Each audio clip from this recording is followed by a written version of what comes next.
There's one particular aspect of this South Carolina-Tennessee matchup that is being severely underestimated by the national media. You are Locked On Gamecocks, your daily podcast on the South Carolina Gamecocks, part of the Locked On Podcast Network, your team every day. Hello, Gamecock Nation, and welcome back to the Locked On Gamecocks podcast. I am Andrew Lyon, the host of this podcast, and as always, you can find my written work over on Gamecocks Digest on SI.com. Thank y'all so much for making the Locked On Gamecocks podcast your first watch or listen for your team here today. We are free and available both on YouTube and wherever you get your audio podcasts daily. It is officially game day eve for the fifth time in the 2023 season for the South Carolina Gamecocks. Man, I can't believe we've already gotten into week 5, but this one, Gamecock fans, we all know this one is a big one. South Carolina heading to Knoxville, Tennessee to take on the Tennessee Volunteers, a team that is definitely looking to get some revenge against South Carolina after what all took place in Columbia in this past season. And there's a lot of different storylines to pay attention to with this football game. But coming into this game, I think that too many people, particularly in the national media space, are putting too much stock into the sheer numbers that both teams have put up statistically this season and not enough stock into the context behind those numbers. I'm going to spit out some stats to y'all real quick that everybody seems to be using when they are previewing this football game and trying to figure out maybe who could win this game. Tennessee averages 229.5 rushing yards per game. That currently ranks first in the SEC. South Carolina gives up an average of 317 passing yards per game. That ranks dead last in the SEC. South Carolina has also given up 17 sacks so far this year. That's the worst mark in the conference, while Tennessee's defense has racked up 16 sacks. That's tied for the second best mark in all of college football. And so people are looking at those stats that I just read off to all of you, and they're just automatically crowning Tennessee, it seems like, as the winner. They're basically saying, oh, Tennessee's not going to have any problem. It's in Neyland. It's a revenge game. It's a night game. Dark mode's been activated. I got the Volunteers winning this one. I won't push back against the possibility of Tennessee winning this game, because I definitely think that there's a path for Tennessee winning this game. And I cannot push back against the numbers. None of us can push back against these stats. They are what they are. There's nothing South Carolina can do to change that at this point in the season. But just going off the stats, quite frankly, is surface level thinking right there. People need more context behind these stats in order to get a better idea of maybe why both of these teams currently sit at the position they are at this moment in time. Yes, I said the word "at" way too many times there, but we're just going to go ahead and roll with it. All right, let's compare the schedules real quick between South Carolina and Tennessee. South Carolina, they played number 21 North Carolina in Charlotte in week 1. They then played the number 6 Furman Paladins from the FCS ranks at home the next week. Then they played number 1 Georgia in Athens in week 3, and then came back home this past weekend and took on the Mississippi State Bulldogs. So a quick summary of this schedule. The cumulative record for South Carolina's opponents in their first 4 weeks this season was 13-3. South Carolina played 3 matchups against ranked opponents. 2 of those matchups coming against Power 5 FBS opponents away from Williams-Brice Stadium. And they played 3 games against Power 5 teams, including 2 conference games. Now let's compare that to Tennessee's first 4 weeks this season. Tennessee has played the Virginia Cavaliers in Nashville. They played against Austin Peay, a 2-2 FCS program in week 2. In week 3, they traveled to the Swamp and got flat out beat by the Florida Gators. And then back in week 4, they took on the UTSA Roadrunners, a team that currently is sitting at 1-3 this season. So here's a quick summary on Tennessee's first 4 opponents.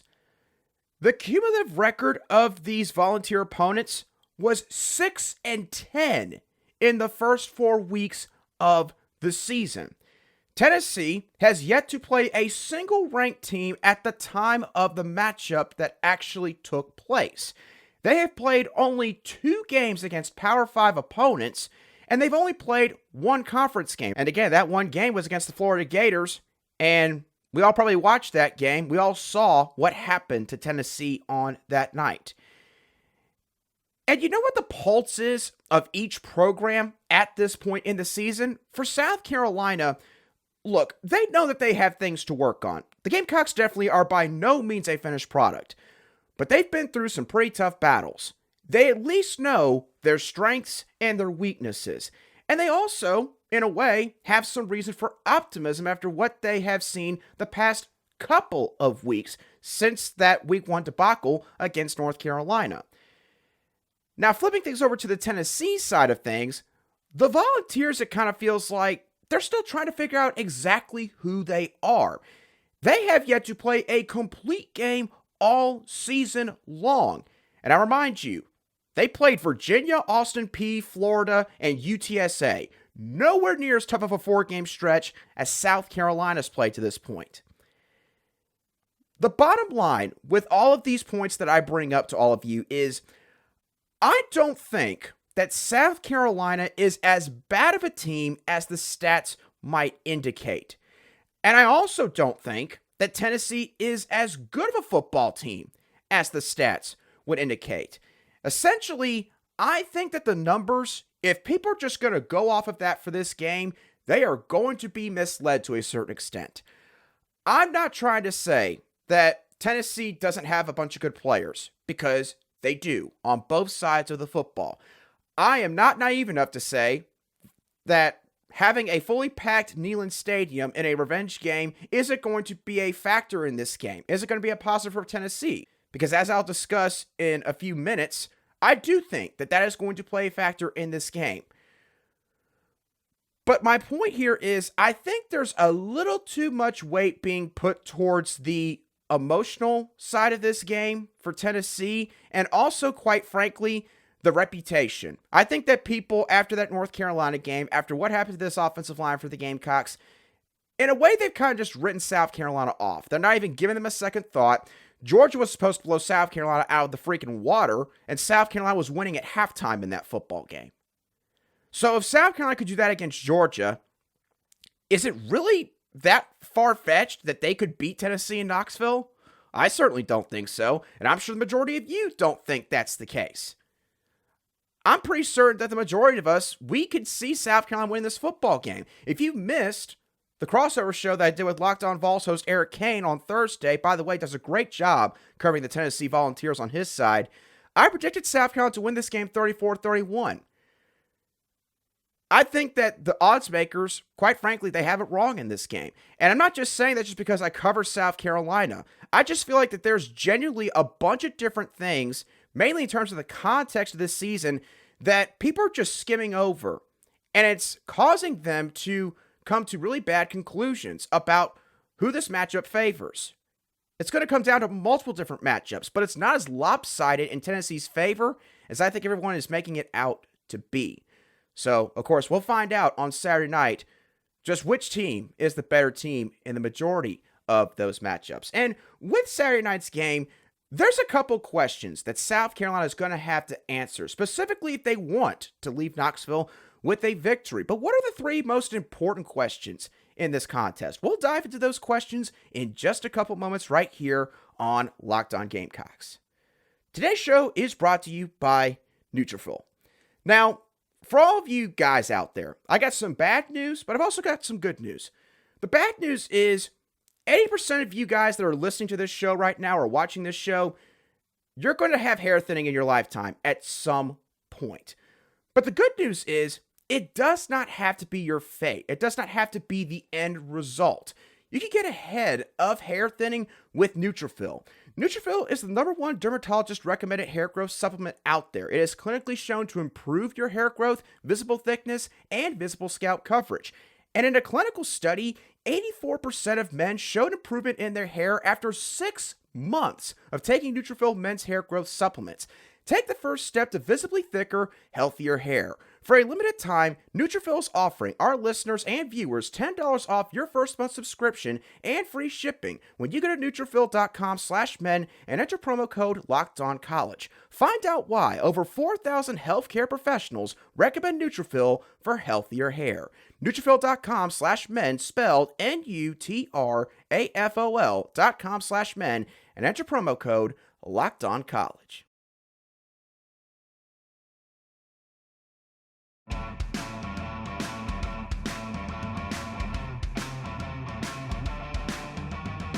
Welcome back to this Friday edition of the Locked On Gamecocks podcast, where we cover your team every single day. And as always, thank you to each and every one of you everydayers for making the Locked On Gamecocks podcast your daily choice for South Carolina Gamecock sports coverage. If you're looking for more coverage regarding this upcoming matchup between the South Carolina Gamecocks and the Tennessee Volunteers, be sure to go back and check out all the shows that we have done this week right here on the Locked On Gamecocks regarding this football game.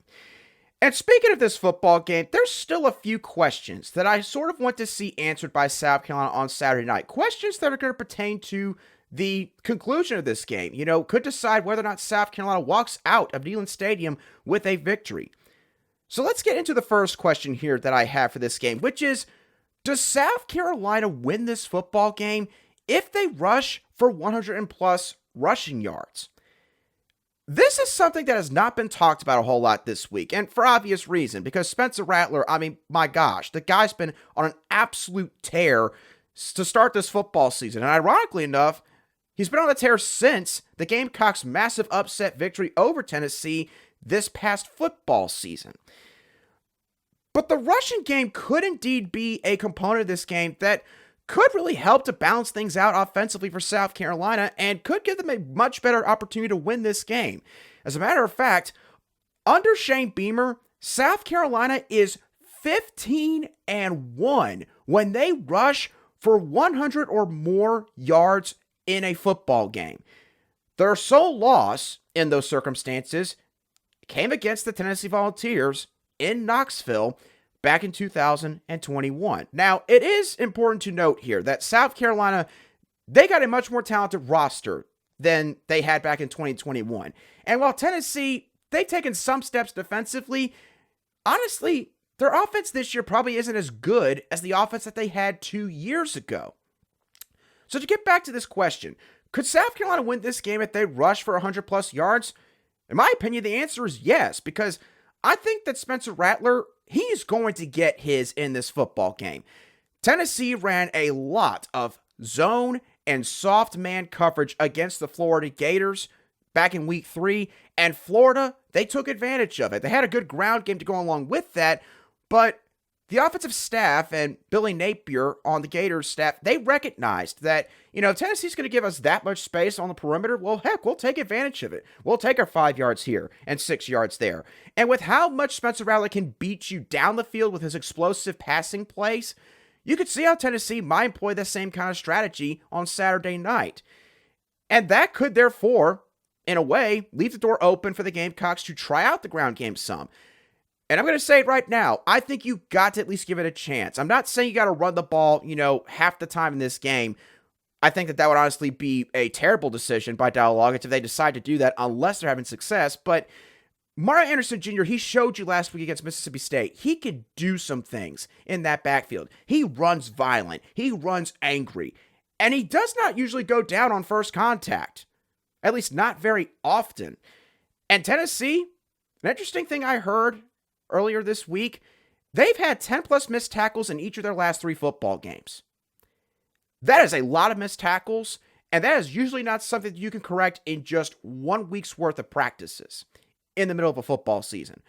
So Mario Anderson Jr., who knows? If he gets some rushing lanes, there might be some yards to be had on the ground on Saturday night. Now, the next question that I have for this game, how many procedural penalties can the offense get away with in this game?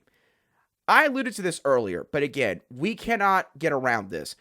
Neyland Stadium, it is going to be loud. This is a game that fan base has circled for a very long time now. Probably sold out. Heard it's going to be a blackout. Again, dark mode activated, however the heck they want to put it up there in Knoxville.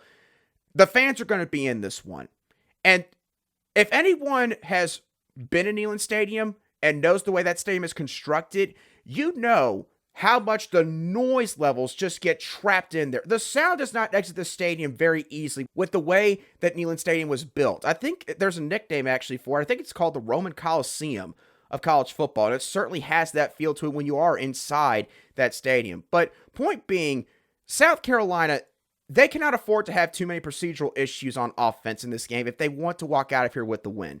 The Gamecocks had 6 offensive procedural penalties against the Georgia Bulldogs back in Week 3. Now, that was their first true road game of the entire season. It was the first career start for left tackle Tree Babalade, and Georgia also drew multiple false starts through the little shuffling tactic that they used, where they kind of tried to time it up a little bit before the hard count or the actual snap count for Spencer Rattler, and that got South Carolina to jump multiple times. It would not shock me if Tennessee, to get any sort of advantage that they can get against Spencer Rattler, tries to employ that same sort of strategy against South Carolina tomorrow night. But again, if you're the Gamecocks, look, it's going to happen a couple times, right? South Carolina's not going to go the entire 60 minutes without having one false start. If they do manage to accomplish that, quite frankly, I would just be amazed. And I think that Lyon Teasley would deserve a ton of credit, and the football players as well, if they were to be able to say that after this game. I don't think you're going to be able to do that. So, in my opinion, South Carolina, in terms of offensive procedural penalties, you get 4, right? You get 4. Whether that is an illegal shift, whether it is a false start, illegal snap, you get 4 of them. I don't think you want any more than that. I think if you get to 5 or greater, then I think that this game is not going the way that you want it to go. And the other thing is, you cannot let these happen at certain moments in this game. So, 1st and 10, we got to avoid having false starts on 1st and 10. We don't want to be starting 1st and 15. 2nd and 8, can't have like an illegal shift and then it puts you in 2nd and 13. Can't be in an obvious passing down situation where Tennessee can just pin their ears back and try to get after Spencer Rattler. Cannot have that. 2nd and 1, maybe 1st and 5, 1st and 4, whatever the case may be. You know what? Fine. Fans are going to be happy with it, but at the same time, at least it's not 1st and forever or 3rd and forever. Just avoid being in that situation too often, because if that happens, then Tennessee, they got you right where they want you, in essence. The last question that I have for this game: how does the nickel corner rotation work out? We all saw what happened last week against Mississippi State. DQ Smith playing at that nickel spot because obviously been a good amount of injuries there. Keenan Nelson Jr. has not played since that North Carolina game. And then Kawan Banks, he actually has not been banged up, but he's kind of been getting some snaps sparsely here and there. David Spalding, he's been dealing with a hamstring issue. So DQ Smith, he played there last week. I think they tried to get Jalen Kilgore on the field a good amount more. That was part of the thinking behind that. And yeah, Tulu Griffin just torched DQ Smith. I'm sorry, there's no other way to put it. And sure, it wasn't all DQ Smith's fault what happened that night, but, he proved that if you put him on an athletic slot wide receiver, especially man press coverage, he's probably going to get beat. So what does South Carolina do this week? Do you put David Spalding out there a little bit more? Maybe he's a little bit more healed up now from that hamstring injury that he's been dealing with. Maybe you put Kawan Banks out there more. I think that would honestly be a great idea in this game. Because guess what? Squirrel White, yes, he's a guy that's also, I think, a little bit nicked up, but he should be playing in this game. And he's pretty fast from what I have heard. He's also about 5'10", 168 pounds, according to his player profile on ESPN. Kawan Banks, about the same height and weight. This is a kind of rare matchup where Kawan Banks, he's not going to be completely overpowered by sheer size and length. So if there's a game where you're going to put him in there for his coverage ability out of that nickel spot, this is a game to do so. Because you cannot spend a whole half of football trying to make adjustments like you did last week, because if you do that, then Tennessee will get you deep. And it will really make your secondary start to look like that they've got much bigger problems than I think that they do. I think that those issues will be corrected. But again, we shall see once this game arrives on Saturday night. And of course, I got a couple of thoughts to summarize what I think is going to happen in this game. I'm going to tell y'all just exactly how I think this is going to play out in just a few moments. Today's show is brought to you by eBay Motors. Now, think about all of the car parts that y'all go through throughout your entire lifetime that your vehicle has with you. Maybe you have a vehicle for like 8, 9, 10 years. That's a lot of car parts that you're going to go through, whether it's a pump, whether it's maybe a battery or two, obviously windshield wipers, fluid lights, you name it. So the next time that you need any of those parts, you should head on over to eBay Motors. eBay Motors has this thing called eBay Guaranteed Fit, where you can make sure that every part that you buy from them is going to fit right the first time around. You just add your ride to My Garage and look for the green check to know that the part is going to fit, or you'll get your money back. And also, you have over 122 million parts to choose from. Your local car dealership is not going to offer you that. eBay Motors, however, will. Get the right parts, the right fit, and the right prices on ebaymotors.com. eBay Guaranteed Fit is only available to U.S. customers, eligible items only, exclusions apply.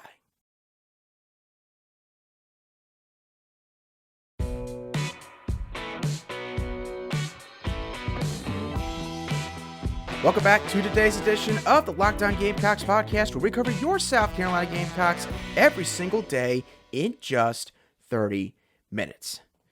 All right, time for my final thoughts on this game between the South Carolina Gamecocks and the Tennessee Volunteers. Before I get to that, just want to let y'all know our friends over at FanDuel have set the line for this game at plus 11.5 points, and the over-under for this game is set at 63.5 points. Again, I don't exactly agree with the spread for South Carolina. However, that over-under, that's pretty intriguing. I think, honestly, it's spot on for the FanDuel odds makers. So if you want to put some money down this game, there's your odds right there. Now, in terms of my final thoughts for this matchup, I'm going to go over a couple of the keys to victory that I talked about on our Thursday show. Maybe add a couple of talking points here as well. The first thing that I'll say, and again, talked about this now a couple times, so why not go ahead and mention it a third time? If you're South Carolina, you've got to keep this crowd out of this game. Now, when I say that, I do not mean that you have to go up 14-0 in the first 6-7 minutes of this game. Obviously, that would be 1000% ideal, and every Gamecock fan would totally take that.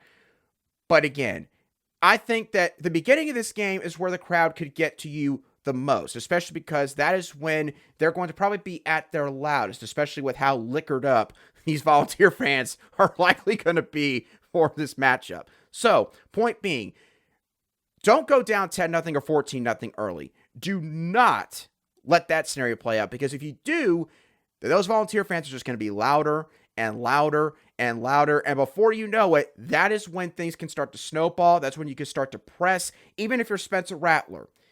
So, do not put yourself in that situation, okay? At least match what Tennessee's doing at the start of this game. And therefore, let this crowd quiet down after the first 5-7 minutes of this game. Another thing that South Carolina has got to do, you've got to win on early downs on both sides of the football. In terms of the offense, you cannot be stuck in second and long and third and long. Listen, this Tennessee defense, I know that if you're a Gamecock fan, you're looking at that Tennessee secondary, and you're thinking Spencer Rattler's got to be licking his chops. This secondary is still inconsistent. The secondary apparently still is not exactly maybe the most talented unit in this conference.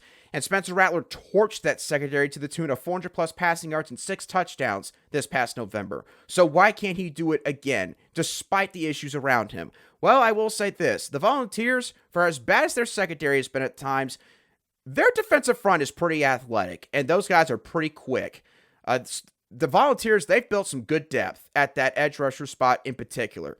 So if you're this offensive line, do not let them make this a 2nd 15, 3rd and 17 type football game. Because if you force Spencer Rattler to have to literally be Superman on every single play of this game, you're going to be in trouble on that side of the ball. Defensively speaking, it's the opposite facet of this offensive game.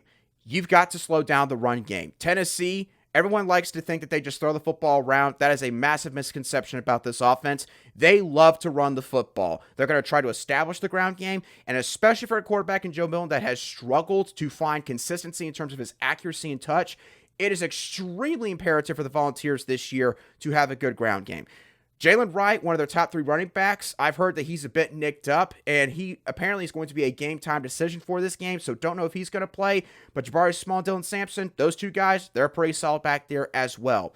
This offensive line, however, I think is an offensive line that if you're South Carolina, you can win some matchups on the interior. So Alex Boogie Huntley, Tonka Hemingway, TJ Sanders, buckle your chin strap and tighten it up a little bit harder than you did last week, because this defense is going to need you this week. They're going to need you to go in there and make some plays. Make Joe Milton have to beat you. Don't let this run game grind you down over the course of this football game. And lastly, this is more of an overall general statement regarding my thoughts on this game. I think that the emotional aspect of this game is being overvalued here. I truthfully do. Again, I'm not going to sit here and make it out like the revenge game aspect is not going to play a role for these players that are playing for Tennessee or for the fans that are going to be there watching this game live. I'm not going to say that. But Mike Tyson once had a famous saying where he said, everyone's got a game plan until you get punched in the mouth. And that is the way that I view this football game. South Carolina, let's say they go out there and did what they did against Georgia back in week 3, where they get the ball first, and Spencer Rattler drives the Gamecocks down the field, and they score a touchdown, go up 7-0. You want to make a statement go silent, dead silent, in a matter of minutes? Just do that. And all of a sudden, that emotion, gone. Just like that. And the Volunteer fans, unless they all of a sudden just turn the game on its head and they start running away with it, they will never get that same energy back in this football game.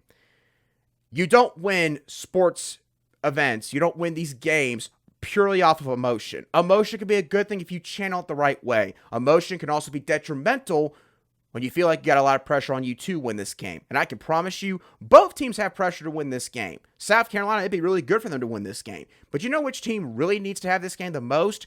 It's Tennessee. And everybody and their mother in that state knows that. So, I think that there is a path where the emotions of this game, it could hurt Tennessee. And South Carolina, talked about at the beginning, I'll reiterate it here again. This is a battle-tested football team. Sure, they've not been perfect. Sure, they're a 500 football team, and some people view them as nothing more than that. But South Carolina has played some really dang good football teams so far, and I don't think that can be discounted. North Carolina, sure, the scoreboard would tell you they won the game convincingly, but South Carolina, a couple plays go here and there for them. They're in that football game all the way to the very end. Georgia, they were beating them 14-3 at halftime. Tennessee has played one legitimate opponent with a pulse so far this year, and they were throttled in the first half. Now, does South Carolina have the ground game Florida has? Probably not. Do they have the offensive line that Florida has? Probably not, but you know who they do have? They got number 7 at quarterback. And they got a defense that I think has, quite frankly, when you look at just the sheer numbers, this defense has been all right in rush defense. And I think that they got the interior players to stymie this Tennessee ground game a little bit and force them to really have to earn their yards and their points. And also, I think got a secondary that, quite frankly, is all sorts of fired up after what they've had to hear this week. They have one bad game, clearly a very bad game, probably the worst game that they've had in a year or two. But they have one bad game, and now all of a sudden, everybody talks about this secondary like they've got a bunch of walk-ons playing back there. No offense, Jalen Foster. No offense to you meant whatsoever. Point being, they're talking about Nick Hemingway and DQ Smith like they're all of a sudden scrubs. Like those guys can't play. Like, how on earth did you get on this football team? And if I were those guys, oh my gosh, I'd be going out there playing like my hair's on fire. I'd be playing angry this week. I'd be out there to prove a point. And I think that this secondary, they're going to be out there to prove a point. If emotion can work for one side, well, you know something, doggone it, it can work for the other side too. So, overall, I think South Carolina, they're going to win this football game. You asked me this past offseason, I would have said Tennessee is going to win this game. But I'll be honest, I am not impressed with Tennessee. I have yet to see them play a complete game. I don't think that Joe Milton has been even as good as I thought he might be. I thought his accuracy would be a touch better. It hasn't gotten better. And these days, you can win football games by just flat out slinging the pigskin around the yard like South Carolina did against a Clemson team late last year. So, give me the Gamecocks 34-31 over the Volunteers. Gamecocks head into the bye week with a 3-2 record, and more importantly, a 2-1 record in conference play, and a whole heck of a lot of momentum as they gear up for their own quote-unquote revenge game against the Florida Gators in Week 7. How do y'all think this game is going to play out? What are your overall thoughts on sort of the emotional aspect of this game coming from Tennessee's side of things? What do you think South Carolina has to do to win this game? What are your big questions about how they could perform on Saturday night? Let me know down below in the comments section on YouTube, or shoot me a direct message on Twitter at @A_SC. And as always, thank y'all so much for tuning in. Have a great rest of your Friday. Have a fantastic weekend. If you're traveling to Knoxville, safe travels, and I maybe will see you at the game right before I go into the press box and get ready for kickoff. I'll catch y'all on the next show of the Locked On Gamecocks podcast.